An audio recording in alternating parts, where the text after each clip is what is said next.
Hello world. Today we'll be discussing about calcium, vitamin D and other nutrients for your bone health and osteoporosis.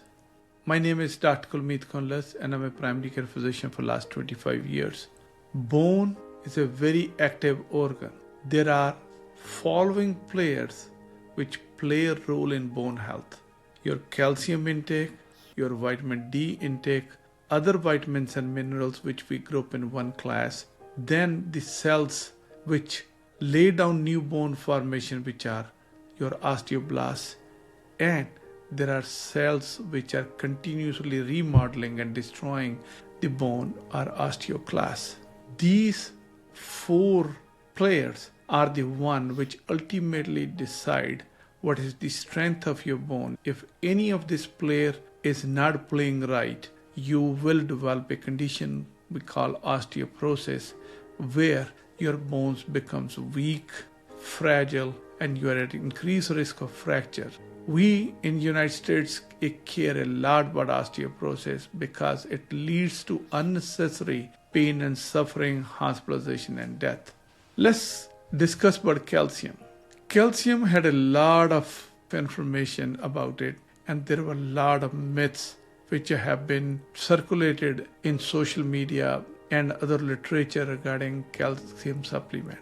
They were implicating that the people who are taking calcium supplement to prevent osteoporosis, they develop higher propensity to develop heart attack and stroke and having calcium deposited into the coronary arteries, which has never been proven.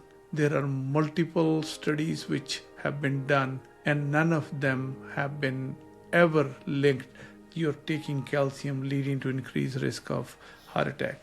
I know there were a lot of influential cardiologists on YouTube and other social media. They had millions and millions of views by providing incomplete and inaccurate information. Till today, there is no study which has substantially formulated cause and effect relationship with your calcium supplements and increased risk of heart attack. I hope I'll be able to debunk this myth. But one thing good came out of this all hoopla was how much calcium we should take. Definitely there were a lot of people who are overtaking calcium. Now we know how much you need calcium to a science. Till the age of 50, everybody needs about 1000 milligrams per day. Between the age of 50 and 70, men continue to need 1000 milligrams and females will need about 1200. After we cross the age of 70, whether you're male or a female, you need to take 1200. Taking more doesn't help because when you take more, your system in your gut which absorbs your calcium gets fully saturated and you are not able to get extra calcium. And then even if you push more calcium, you increase the risk of having kidney stones more. Only one class of people where we care a lot about how much calcium we give is people with renal disease. Because when you are on dialysis or you have a chronic kidney disease, there is a hormone which is physiologically produced in a higher quantity, which is PTH, leads to a lot of bone remodeling and your serum calcium is going up all the time. And if you take more from outside, that can put you at higher risk for kidney stones. But there is no increased risk of any heart attack and stroke. And this is something which is very important because now we know very clearly this thing doesn't play any role. If you take extra calcium, you just overwhelm your physiology in the gut and you're passing it on. Now, there are a lot of questions whether which formulation of calcium you should take, whether you should take calcium carbonate prescription or calcium citrate. Unless you don't make any acid in your stomach, it doesn't matter which one you take. But if you are on acid reducing medications or you have been diagnosed having achlorhydria where your stomach doesn't produce any acid, you should talk to your physician. But regardless of that, in 99% of the population, it does not affect. Now, vitamin D.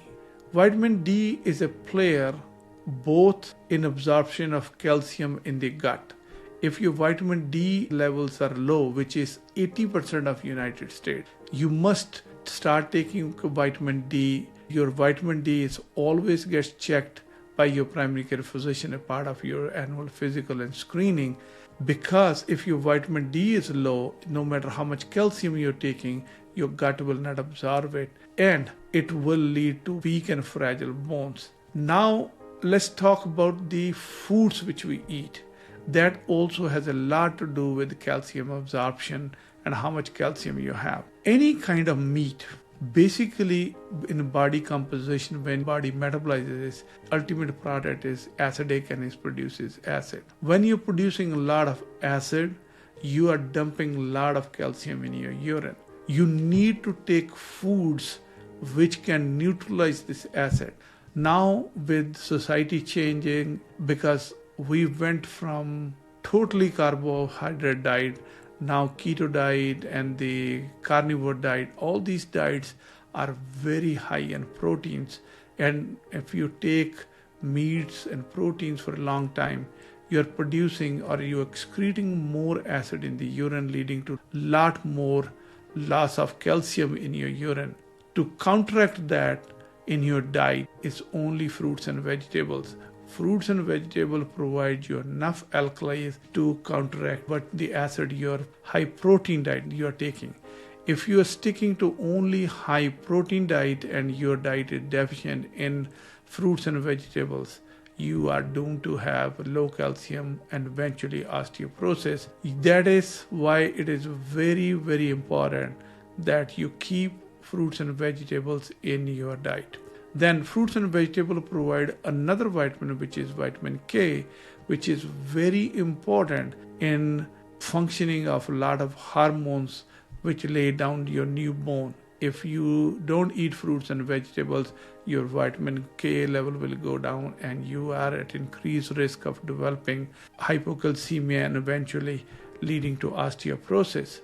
Magnesium plays a very important role in calcium metabolism. If you're learning a low magnesium level, your bone cannot absorb calcium into it and the bones will become soft and brittle. Then a lot of foods like tofu. Tofu is high in estrogen. That's why a lot of females use tofu and the tofu rich food when they have postmenopausal syndrome and hot flashes. But this diet which is high in tofu will lead to high estrogen level and it will also help you to absorb the calcium and make your bones stronger. Then high sodium diet, which is pretty much all processed food, leads to increased dumping of urine. As high sodium diet, which is pretty much all your diet in the supermarkets and fast foods, which is processed, which is high in sodium, and high sodium leads to dumping of lot more calcium in the urine, making your bones very weak. So in a nutshell, the message which I wanted to convey that calcium is safe. It does not lead to any higher risk of any heart attack and stroke. This was a totally irrelevant and some information which was taken out of context and was made it viral on social media. Your food must include fruits and vegetables to keep your bones strong.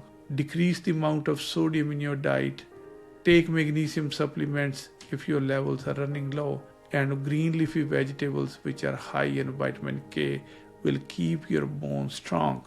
Eat balanced diet. Nature has produced everything consumption for a reason, because all these foods put together, they kind of neutralize each other's harmful effects and enhance the good effects.